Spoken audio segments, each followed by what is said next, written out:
I didn't marry a bad person. That's the part people expect when I tell this story. They wait for a villain, someone cruel, someone toxic. But she wasn't. I married the wrong person, and that's much harder to explain. When I met her, everything made sense. Not in a dramatic way, not fireworks, not obsession. It felt calm, easy, comfortable. She was kind, reliable, emotionally available. After years of chaotic relationships, that felt like maturity. I mistook the peace for compatibility. She listened when I talked, remembered small details, showed up on time, answered messages. She didn't play games, didn't disappear, didn't make me doubt where I stood. That consistency felt like love. Looking back, it was just stability. Everyone liked her. My friends approved immediately. My family felt relieved. She's good for you, they said. She's grounded. She balances you. They weren't wrong. She did balance me. What no one asked was whether we actually wanted the same life. In the beginning, we talked about the future in vague, safe terms. Marriage, kids, a house. We agreed on the ideas, not the details. That felt close enough. I noticed small differences early on. The way silence felt between us. The way conversations ended politely instead of deeply. The way disagreements were avoided instead of explored. But nothing felt wrong enough to leave, and that's how most people stay. She loved routines, schedules, plans made far in advance. I loved spontaneity, late-night conversations, changing direction when something felt off. We compromised, or at least, I thought we did. When problems came up, we talked calmly, too calmly. No raised voices, no emotional mess. We resolved things quickly, moved on fast. I told myself that meant we were healthy. I didn't realize we were just careful. There were moments I felt something missing, a lack of excitement, a strange emotional distance. But I dismissed it. Love isn't supposed to feel intense forever, right? That's what people say. The proposal felt like the next logical step, not a leap, a continuation. I didn't feel doubt. I felt certainty born from comfort. That should have scared me. She cried when I proposed. Her hands shook. She said yes immediately. I remember feeling proud. Proud of choosing something stable. Proud of growing up. Proud of not chasing chaos anymore. I thought this was what maturity looked like. The engagement period was smooth. No big fights. No cold feet. We planned a wedding that made everyone happy. Simple. Tasteful. Predictable. That word followed us everywhere. Predictable. On our wedding day, I wasn't nervous. I was calm, focused, present. People say nerves mean doubt. I didn't have doubt. I had something else I didn't recognize yet. Detachment. Standing there, waiting for her to walk down the aisle, I felt affection, respect, gratitude, but not urgency, not desire, not fear of loss. I told myself that meant the relationship was solid. Marriage didn't change her. It changed the expectations. Suddenly, we weren't just partners. We were a unit. Decisions became practical. Conversations became logistical. And somehow, I didn't notice how quickly I disappeared inside that structure. I believed love was something you choose every day. So I chose it, even when it felt neutral, even when it felt quiet, even when it felt absent. I thought commitment would deepen things. Instead, it revealed what was missing. I didn't know then. But the problem wasn't that we were incompatible. It was that we never truly knew each other. We knew how to function together, how to be responsible, how to look right from the outside. We just didn't know how to be alive together. At the time, I called it adulthood. Later, I would call it the first mistake. The first cracks didn't look like problems. They looked like adjustments. Small sacrifices you're told are normal when two people build a life together. So I ignored them. Marriage settled into rhythm quickly. Morning routines, shared calendars, evenings that followed the same pattern. Nothing was wrong. And yet, something felt increasingly flat. Our conversations changed. They became efficient, transactional. What do we need from the store? What time are we leaving? Did you pay that bill? We communicated well. We just didn't connect. I noticed how rarely we talked about feelings. Not because we were afraid, because neither of us asked. Emotional depth wasn't avoided. It simply wasn't invited. When I tried to bring up something heavier, she listened politely, nodded, responded thoughtfully, then moved on. There was no curiosity, no digging deeper, no sense that she wanted to understand the part of me beneath the words. I told myself that not everyone expresses love emotionally. Some people show it through actions, and she did. She was dependable, supportive, present. She just wasn't curious about who I was becoming. We spent time together constantly, but it felt like parallel living, side by side, not intertwined. I started noticing how quiet I felt around her. Not comfortable silence, restrained silence. She liked things planned, vacations booked months in advance, weekends scheduled precisely, future decisions mapped out logically. I agreed to all of it, because disagreeing felt unnecessary, exhausting, pointless. That should have been a warning. When disagreement feels pointless, it's often because you don't feel truly seen. There were moments when I wanted to do something spontaneous, change plans, stay out late, go nowhere without a reason. She never said no, she just didn't light up, and that reaction mattered more than permission. I started censoring myself without realizing it. Certain jokes, certain ideas, certain impulses, not because she disapproved, because they didn't land. We never fought. People admired that. You two are so calm together, they said. So mature. They didn't know calm can also mean disengaged. Physical intimacy followed the same pattern. Consistent, predictable, safe, but absent of hunger. Desire became routine. Routine replaced passion. I blamed time, stress, adulthood, anything but compatibility. I noticed how I felt more alive outside the marriage, with friends, at work, alone. Those moments felt sharper, more real. Home felt muted. When I brought this up carefully, she was confused. I don't understand what you want, she said. Everything is good. And she was right.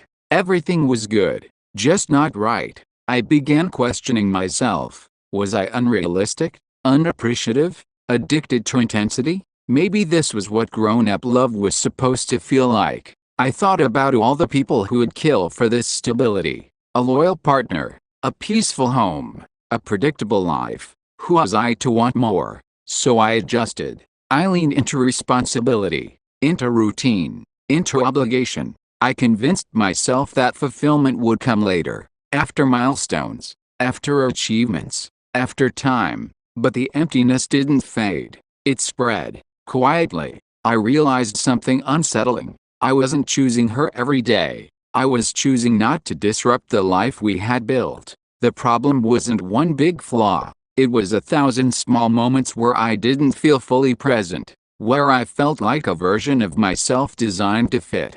Looking back, I see all the signs clearly. The emotional neutrality, the lack of curiosity, the ease of coexistence. At the time, I called it harmony. Now, I know it was avoidance. I ignored these things because none of them felt serious enough to leave over. But together, they were already shaping a life I didn't recognize. I didn't marry the wrong person because she was wrong. I married the wrong person because I didn't listen to myself. And by the time I started to understand that, the cost of leaving felt heavier than the cost of staying. The realization didn't arrive all at once. There was no single argument, no betrayal, no dramatic moment that forced clarity. It arrived quietly, through repetition. One evening, we were sitting on the couch, watching something neither of us was really paying attention to. She laughed at a joke. I smiled back, and suddenly I felt it.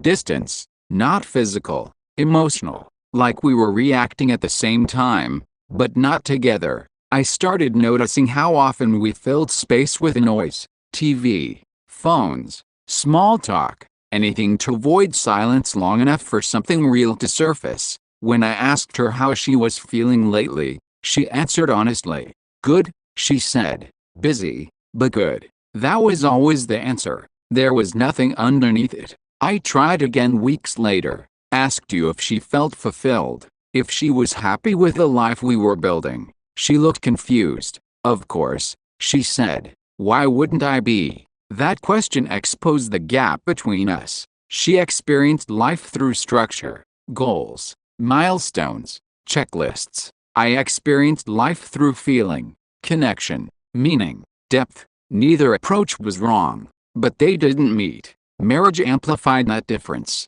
Every decision became practical. Where to live, how to spend, what made sense. Rarely did we ask what felt right. I began to feel like a role, a husband, a provider, a reliable presence. I performed it well, too well. The more responsible I became, the less alive I felt, and the more invisible that became to her. One night, I stayed out late with friends. Nothing wild, just conversation, laughter, debate, energy. I came home feeling lighter than I had in months. She was already asleep.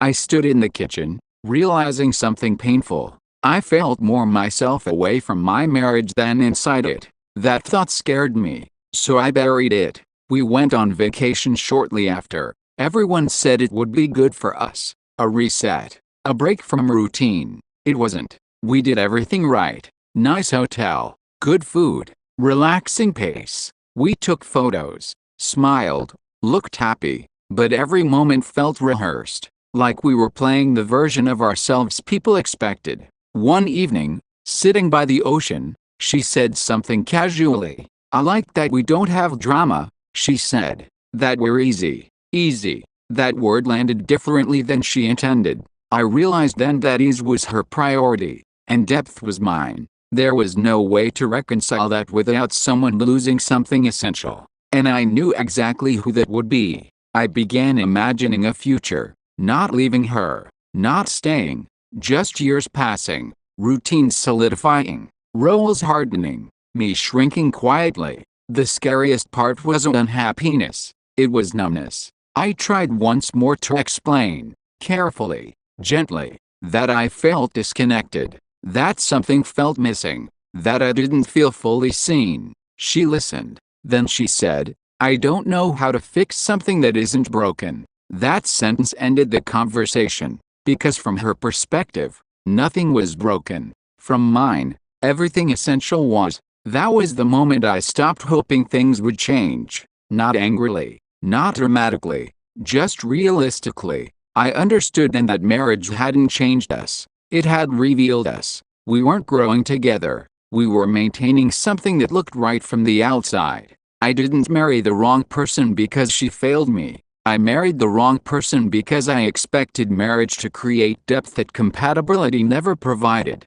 And once you see that clearly, you can't unsee it. Once I stopped hoping things would change, everything became clearer. Not easier, clearer. I began noticing how often I stayed quiet to keep things smooth, how often I agreed just to avoid discomfort, how often I chose peace over honesty. That wasn't compromise anymore. It was self-erasure. There was no explosion, no breaking point that forced a decision, just a slow accumulation of moments where I felt myself pulling back. She noticed, eventually, asked you if I was okay, if something was wrong. If work was stressing me out. I told her I was fine. That answer had become a reflex. The truth felt too complicated to explain. How do you tell someone that they aren't wrong, but they aren't right for you either? How do you explain absence instead of failure? One night, lying in bed next to her, I imagined telling her everything. That I felt lonely even when we were together. That I missed conversations we never had. That I felt unseen in a life that looked full. I imagined her confusion, her hurt, her questions, and I stayed silent. I started noticing couples around us. Some fought constantly, some were chaotic, some were deeply flawed, but they were alive with each other, messy, emotional, engaged. We were none of those things. We were controlled, measured, contained, and I realized I had chosen safety over truth. The realization came fully one afternoon in a grocery store. We were arguing about something trivial, which brand to buy. Which option made more sense? She was right, objectively, and I felt nothing. That scared me more than anger ever could, because anger means you care. Indifference means you're already gone. I looked at her and understood something devastating. If I stayed, I would eventually resent her, not because she did anything wrong, but because she unknowingly became the container for everything I denied myself. I began to understand the real mistake. I hadn't married the wrong person in the sense people expect. I married someone who fit my life, but not my inner world. I thought love was about compatibility, about alignment, about stability. It is, but it's also about curiosity, about depth, about wanting to know who someone is becoming. She loved who I was when we met. She didn't ask who I was becoming, and I didn't ask that of her either. That mutual blindness built a functional marriage, but it starved the relationship.